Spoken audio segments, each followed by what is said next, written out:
කරපිංචා කියන්නේ අපි ගොඩක් දෙනෙක්ගේ මේ ගෙවත්තේ වැවෙන මේ ශාකයක්නේ.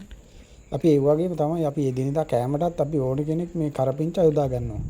අපේ මේ ව්‍යංජන වලට දානවා, තව කුළු බඩු හදද්දි දානවා. හැබැයි මේ විශේෂයෙන් ව්‍යංජන වලට දැම්මහම ගොඩක් අය කන්නතුව කරපිංචා විසි කරනවා. එතකොට ඒක සම්පූර්ණ අපිට මේ ඇඟට ලැබෙන්න ඕනි ගුණය කරපිංචා වලින් ලැබෙන ගුණේ නැති වෙලා යනවා.